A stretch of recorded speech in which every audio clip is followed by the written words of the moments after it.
చెప్పినట్టు 4 సూత్రాలు బాగా యోచించదగినవి. కావాలి మొదటిది ఏంటంటే యోచించాల్సినవి, కావాలి అనే కోరికలన్నీ విడిచి సర్వగతులైన దైవం మీద మనసు నిలపండి, గమనించేస్తారు.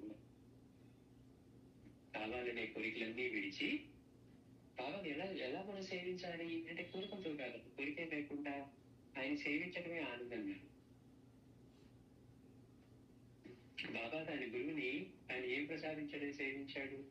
12 సంవత్సరాలు ఆయన నుంచి ఏం ఆశించకుండా, ఆకలి తప్పులు కూడా లెక్క చేయకుండా, ఒక క్షణపాటు దృష్టిని కూడా ఆయన ముఖం మీద నుంచి మరల్చుకొని ముట్టగా సేవించాడు. మరి ఆయనకి ఏమి మధ్యలో చేయలేదు, నేను చేయలేదు, ఇలా ఇంకోటి చేయలేదు, ఇవన్నీ చేయలేదు.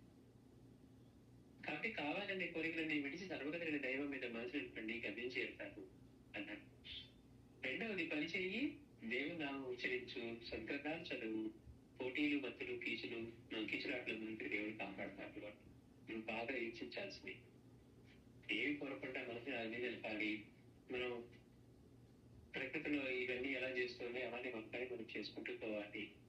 పని చెయ్యి, దేవుని నామం ఉచ్చరించు, సద్గ్రంథాలు చదువు, పోటీలు భక్తులు కీచులాట్లు మనకి దేవుడు కాపాడతాడు. మూడవది ఎవరి సేవను ఉచితంగా తీసుకోవద్దు, అది మన నియమం కావాలి.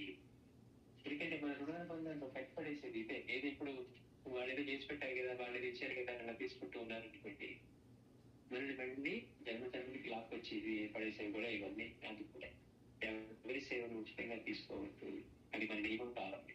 మనం స్నానం చేసేసామా లేకపోతే కాళ్ళు కట్టుకొని చేసామా, ఇక నియమం. సత్యాన్ని మాట్లాడుతూ ఉన్నామా, బాగా చెప్పినటువంటి ఎవరి సేవ ఉచితంగా తీసుకోకుండా ఉన్నామా,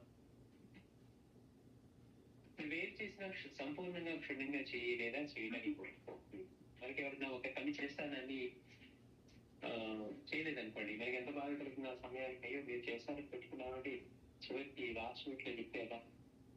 అందుకని ఏ పని చేసినా ఎట్లా చేయాలట? సంపూర్ణంగా చేయాలట, క్షుణ్ణంగా చేయాలట, లేదా చేస్తారని ఒప్పుకో. మరి ఈ సూక్తులు చదివినప్పుడు సామాన్యులు మనకు వాటిని పాటించడం అంటే భయం వేస్తుంది. ఒకేమో కావాలని దేని గురించి ఎప్పుడు అనుకోకూడదు, దానికోసం ప్రార్థించకూడదు, మొక్కుకోకూడదు, కానీ పని మాత్రం చేయాలి, వేరొక సుఖతలంపై ఉండకూడదు.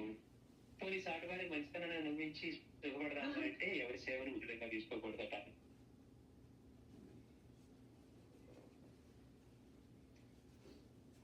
మనకు కోరిక లేదు కదా, మరి అప్పుడు మన కృషి పరిస్థితి ఏమి, ఫలించకపోతే ఏంటి?